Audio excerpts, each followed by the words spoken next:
sobre as pensões por morte. No começo do mês de junho, a presidente Dilma Rousseff sancionou a medida provisória que restringe o acesso ao pagamento da pensão por morte. Dá uma olhada nesse VT. No mês passado, a presidente Dilma Rousseff sancionou a medida provisória 664, que determinou novas regras para o pagamento de pensão por morte pela Previdência. Agora, os cônjuges só poderão requerer os benefícios se o tempo de união estável ou de casamento for maior do que 2 anos. E se o segurado tiver contribuído para o INSS por, no mínimo, 1 ano e meio. Essa limitação faz parte do processo de ajuste de contas públicas do governo federal, que espera economizar com a alteração cerca de 15 bilhões de reais por ano. Já estamos no estúdio com a doutora Maria Faioc. Tudo bom, minha querida? Tudo ótimo. Tudo jóia. Tudo bem? Tudo, graças a Deus. Bem-vinda, viu? Obrigada. Olha, a gente já meio que sabia que isso ia acabar acontecendo mais cedo ou mais tarde. Né? A gente já cantou a bola, né? Como dizem. A gente cantou a bola aqui há um tempo atrás. Que tipo de consequência que isso poderia trazer para o governo? O que está sendo alegado? Então, na verdade, tem uma coisa bem bacana, as pessoas de casa deveriam saber disso. Existe uma coisinha chamada exposição de motivos. Toda vez que alguém resolve criar uma lei, né, ou uma medida provisória, o que for, faz aquela exposição de motivos por que está criando aquela lei, para convencer, né, o presidente do país, no caso a nossa presidente, a aprovar ou não essa legislação. E quando você começa a ler a exposição de motivos dessa nova lei das pensionistas, você fica meio horrorizada. Alegam que, claro, primeiro, déficit, né? Olha, tá com muita dívida a Previdência, mas, né, a Previdência já não tem tanto dinheiro e tudo mais. Uma das coisas que eles alegam, para mim, que é um grande absurdo, eles falam, quando o marido morre, é uma despesa menos para a família. Eles alegam isso. Nem sempre, gente. Claro. Porque o aluguel continua sendo o mesmo, independente da quantidade de pessoas que moram naquela residência. É claro que todas as pessoas têm um custo, né? Todo mundo custa X por mês. Mas é claro que aquele saldo, aquele dinheiro vai fazer uma falta enorme. Exato, enorme. Então, assim, eles colocam tantas coisas, assim, eles alegam que tem muita fraude com a tal das mulheres brotinhos, né? Mocinha que casa com um idoso só para ficar com pensão. Eles alegam tantas coisas, como assim, colocando como se todo mundo fosse num nível de bandidagem, de sacanagem. Coloca todo mundo no mesmo tacho. No mesmo nível, né? Como a gente está fazendo com os políticos ultimamente, porque tá difícil saber quem são. Tá difícil, exatamente, né? Como eu acho que eles acabam nivelando como se todo mundo fosse errado. Bem bilateral. Aquela coisa de que, todo mundo é inocente até que se prove o contrário, não vale mais. Hoje em dia, todo mundo é culpado. Você que tem que provar que é inocente, que é um absurdo. Então, toda a exposição desses motivos, né, levaram a essa nova legislação. Né? E é uma legislação, ao meu ver, muito dura. Você restringir o tempo de contribuição, o tempo de recebimento dessa pensão. Você imagina o seguinte, às vezes esse pai está deixando uma família, né, uma mãe com um filho deficiente, né, com problemas, uma mãe que não vai poder sair para trabalhar porque tem que cuidar do seu filho, vai chegar um certo momento, vai cortar, que não vai receber mais. Ela, você entendeu? E aí? Ele já vai receber menos, né? Porque não recebe mais integral. Ao contrário, vamos deixar uma mãe deficiente, uma mãe com problemas de saúde, jovem, mas com problema de saúde, não vai conseguir depois se recolocar no mercado de trabalho, vai ficar sem receber a pensão depois de algum tempo, quer dizer, é muito injusto, né? Então, assim, a única coisa que foi boa, que é de alerta, né, de tudo o que aconteceu aí, é que voltou a ser 100%. Não é mais... Não é mais, não tem mais aquele 50%. Desconto, né? Só que acontece o seguinte, aquele pessoalzinho lá atrás que começou a receber a pensão no valor menor, até hoje o INSS não corrigiu, não pagou atrasado. Ainda estão recebendo dessa forma, Ainda estão recebendo dessa forma. O que eles informaram? Olha, a partir de setembro, nós vamos modificar o sistema e essas pessoas vão passar a receber o valor integral. Primeiro, o INSS está em greve. Como é que eles vão ter tempo hábil para fazer isso? Segundo, historicamente, eu já falei aqui na Gazeta, há 10 anos atrás, quando teve a medida provisória 242, que fizeram praticamente a mesma coisa, de diminuir o valor do auxílio-doença, da aposentadoria por invalidez, a gente avisou aqui, gente, corre atrás que eles não vão pagar. E o governo, não, nós vamos pagar. Não pagaram. Tem pessoas que até hoje estão com ação na justiça para receber esse dinheiro. Então, a gente tem que tomar um pouquinho de cuidado, não acreditar tanto, até tanta coisa que a gente anda vendo nos últimos tempos, e deram o prazo de setembro, na primeira semana de setembro não pagaram, entra na justiça, porque a história recente da Previdência Social mostrou que eles não pagaram. Então, outra coisa também que estão divulgando, Rê, que vai de alerta. O que eles estão falando? Ah, não, isso aí é só para as pensionistas de março, né? Quem começou a receber pensão de março até agora, né? Até junho. Um tempo curto. Não é bem isso, não. Porque essa medida provisória que diminuiu o valor das pensões era de final de dezembro. Então, o INSS concedeu muitas pensões nesse período, né, de dezembro até 18 de junho, finalzinho de dezembro até 18 de junho, no valor menor, sim. Então, tem muita gente que está sendo induzida a erro, falando, não, é só de março até junho. Não.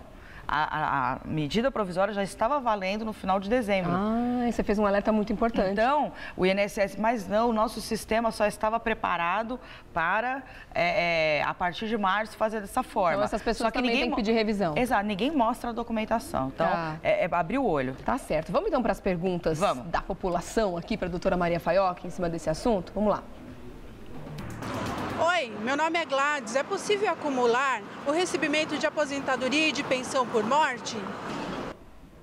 Sim, é possível. Você pode receber a sua pensão por morte e também receber a aposentadoria, porque são duas fontes de custeio.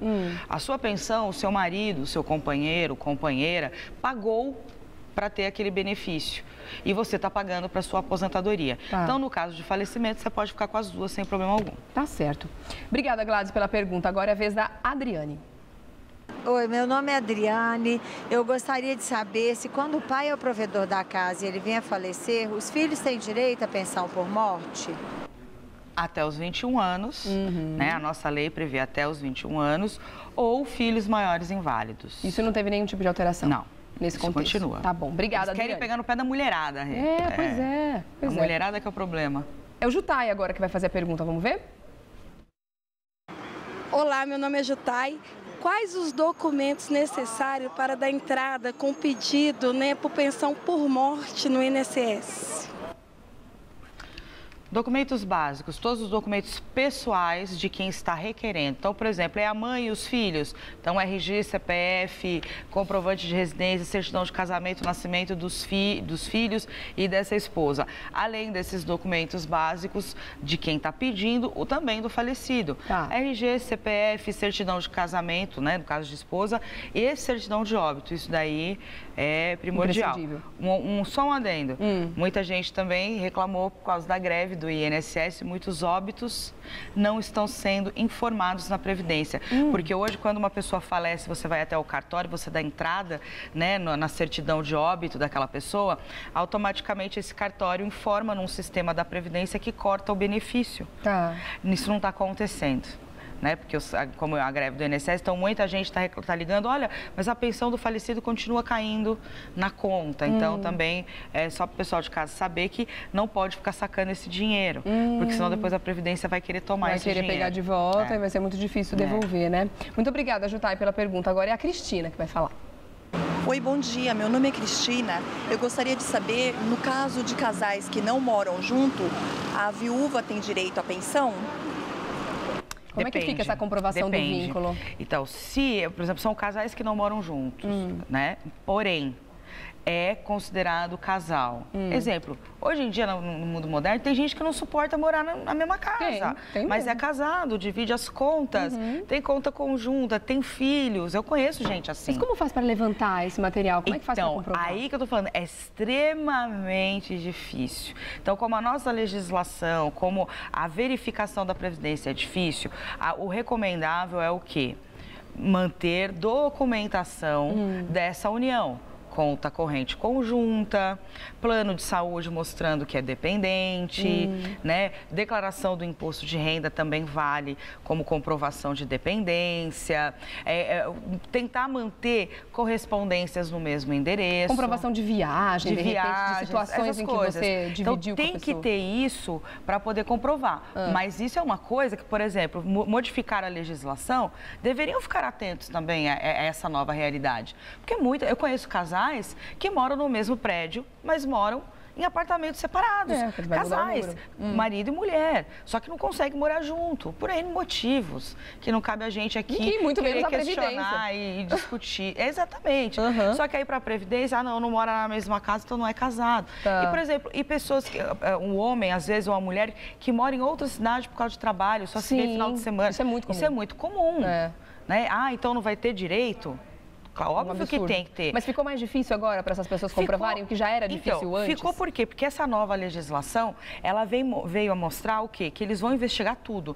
Tanto é que tem um artigo que fala o seguinte, que se descobrir que teve fraude na pensão, por exemplo, mentiu que era casado, que morava junto e tudo mais, vai ser cortado e pode ser requerido tudo pagamento de volta. Então, assim, eles estão mostrando o quê? Eles chegaram com a lei e falaram, gente, isso daqui é para vocês ficarem espertos que a partir de agora a linha vai ser dura. Endureceram de verdade. Você entendeu? Só que não é que a gente tem que ter linha dura, porque o povo é honesto, eu acredito muito nisso. A maioria das pessoas são honestas. Tem que ter linha dura com quem rouba a Previdência, com quem frauda a Previdência, né? A gente está lá dentro mesmo. Exatamente, e não com quem necessita da Previdência. Exatamente, está certo. Obrigada, Cristina. A Dajane, vamos lá. Oi, meu nome é Daiane. Eu queria te fazer uma pergunta. No caso de uma viúva que já recebe pensão por morte, se ela se casar novamente, ela perde direito ao benefício? Obrigada, Daiane. Não. Da Jane na minha fichinha. Não perde o direito ao benefício, mas se ela for casar novamente e o segundo marido vier a falecer, ela não pode ficar com as duas. Ela vai ter que optar pela melhor. Né? E aí vê o valor, se a do segundo marido for maior, pede baixa da do primeiro marido e começa a receber a segunda, mas não pode ficar com as duas. Tá certo. Eu conheço gente que já ficou com 3, morreu Acumulou 3 pensões? Não, morreu um, aí morreu o segundo, foi trocando de pensão. Tá. Nossa, triste, né? Pois é. Meio viúva negra, a gente brinca com a viúva negra. Tá certo. Vamos lá ver a pergunta do Júnior. Meu nome é Júnior. Como é feito o cálculo do valor a ser pago por pensão por morte? Então, 100% do valor do benefício. Então, por exemplo, o segurado já era aposentado, ele já estava recebendo e tal, a viúva hoje vai receber 100% do valor que ele recebia. Tá. Ele não era aposentado, era um trabalhador, ele estava ainda na ativa e trabalhando e tudo mais. Eles vão calcular como se fosse o valor de uma aposentadoria por invalidez. Calcula-se o quanto ele receberia por uma eventual invalidez e é esse valor que passa para a viúva. A Mônica tem uma pergunta também? Oi, meu nome é Mônica. Eu queria saber se tanto o homem quanto a mulher pode receber pensão por morte no caso do falecimento do cônjuge? Pode. Antigamente não podia. Antigamente era só a mulher. Depois veio a legislação e incluiu o homem, né? Porque hoje igualdades e tudo mais. E hoje pode, tanto o homem como a mulher. Lembrando, casais homoafetivos. Né? Não é só de homem para mulher, de mulher para homem. Pode ser de homem para homem, de mulher para mulher, desde que comprovem a união estável. Desde que comprove uma união homoafetiva, sem problema algum vai receber. Então vamos dar uma resumida nas mudanças principais que aconteceram agora. Antes, se a pessoa tivesse contribuído uma vez só na vida para a Previdência, ela já aposentava. Recebia. Agora não. Agora não. Tem que ter um mínimo de contribuição, uma coisa que eu também acho um absurdo e a gente vai ter que engolir. A gente vai ter que ter um mínimo de um ano e meio contribuindo. Mas o que estava sendo pedido era 2, reduziram um pouco também. Um pouquinho, mas mesmo assim eu não acho justo. Fora isso, tem que provar 2 anos de convivência, né, de união. Mas não necessariamente de convivência, porque tem esses casos de pessoas que moram em locais separados. Mas de união. Tem que ter 2 anos de união. Voltou a ser o 100%, né? E, graças a Deus, pelo menos isso daí voltou a 100%. E a bendita da tabelinha. E tem uma questão de uma tabela também, que eu acho legal a gente falar dela e mostrar. Será que eu tenho aqui? Não, tenho, acho que a gente tem. Dá para colocar a tabelinha? A tabela, que mostram as idades, né? Exato, porque agora, antes não. Antes você poderia ficar viúva com 17, 18 anos sem receber pro resto da vida. Agora não, você só recebe de forma vitalícia se você tiver mais de 44 anos. Se você fica viúva a partir dos 44 anos. Então, por exemplo, na tabelinha é super fácil. Você tem menos de 21, 3 anos, 21, 26, 6 anos, 27 a 29, 10 e por aí em diante, até chegar mais de 44 anos, que aí sim é de forma vitalícia. E isso daí eu acho uma tremenda injustiça. Porque realmente. aquilo que eu te falei, cada caso é um caso, né? Você pode pegar, por exemplo, às vezes uma mulher ali na faixa dos 40 anos que tem algum problema de saúde, depende exclusivamente do marido, o marido vem a falecer e a gente sabe que ela não vai conseguir se recolocar no mercado de trabalho, às vezes não tem formação para entrar, até gente com formação, né? A gente já viu gente estudada, tudo, não tá difícil de conseguir voltar ao mercado de trabalho. E às vezes você vê uma pessoa que passou a vida inteira sendo dona de casa. Uma pessoa que vai bater na trave, sei lá, infelizmente acontece dela ficar viúva aos 43, 42 anos. Ela vai receber durante 20 anos. Aí quando ela tiver 63, ela vai parar de receber. E é um momento crucial, dificílimo, porque vai precisar comprar um monte de remédio. Quer dizer, tá tudo, na minha opinião, tá errado. Exato. Você falou e disse tudo. O momento que ela mais vai precisar... vai bater na trave. Ai, mas se fosse esperar um mês... Gente, pelo amor de Deus. Ou seja, a pessoa vai começar capaz de botar a rezar. A culpa no morto ainda. Por exemplo, uma mulher de 43 anos vai começar a rezar para morrer antes de 60. Mas é a realidade. Né? É a realidade porque mesmo. Ela vai falar, porque depois eu vou viver do quê? Pois é. Vamos falar rapidinho sobre esse assunto aqui pra gente encerrar? Tem um outro assunto importante pra gente comentar aqui também. Esse é terrível. Na calada da noite, esse é terrível. Deram um jeitinho de vetar o reajuste da aposentadoria. Isso daqui, na verdade, foi uma verdadeira rasteira. Porque foi proposta uma emenda para que tanto quem ganha salário mínimo como quem ganha acima do salário mínimo e recebe benefício da Previdência, ter o mesmo reajuste, o que é justo, Rê. Porque não pode dar, por exemplo, 8 e poucos por cento para um aposentado que ganha salário mínimo e pagar 5 e poucos por cento para quem ganha acima do salário mínimo. Com o tempo, aquela aposentadoria acima do salário mínimo vai defasando e acaba nivelando todo mundo por salário mínimo. E foi feita essa emenda para corrigir essa injustiça e falar, olha, a partir de agora vai ser o seguinte, vai ser para todo mundo o mesmo reajuste. Todo mundo comemorou, eu fui uma que dei saltos de alegria, porque isso é uma coisa muito injusta. E aí, infelizmente, o líder do governo, um senador chamado, acho que é José Pimentel do PT do Ceará, conseguiu fazer uma manobra, né? Ele conseguiu desmembrar essa regra em forma de inciso para que a presidente Dilma Rousseff vete. Conseguisse vetar justamente isso. Justamente isso. Então, gente... Infelizmente, vamos ter, né? Foi uma virada de mesa. Foi uma virada de mesa. Quem estava aguardando o reajuste para o ano que vem, um reajuste igualitário, né? Um reajuste justo, não vai ter mais, infelizmente, salvo se o Congresso se revoltar e modificar. Olha...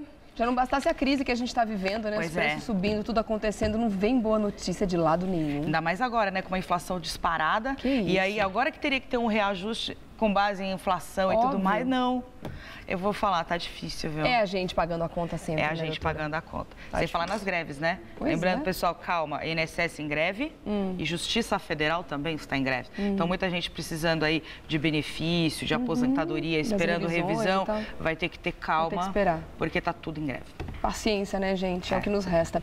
Para fazer contato com a doutora Maria Faioc, você pode ir lá no Face, SOS Previdência. Isso. Sempre bombando, porque muitas são as dúvidas. E também você pode sempre, claro, contar com os serviços do INSS através do telefone 135 ou então do site inss.gov.br ou previdência.gov.br. Meu anjo, obrigada, viu? Obrigada. A gente espera você daqui 2 semaninhas. Amém. Tá bom? Obrigada, viu?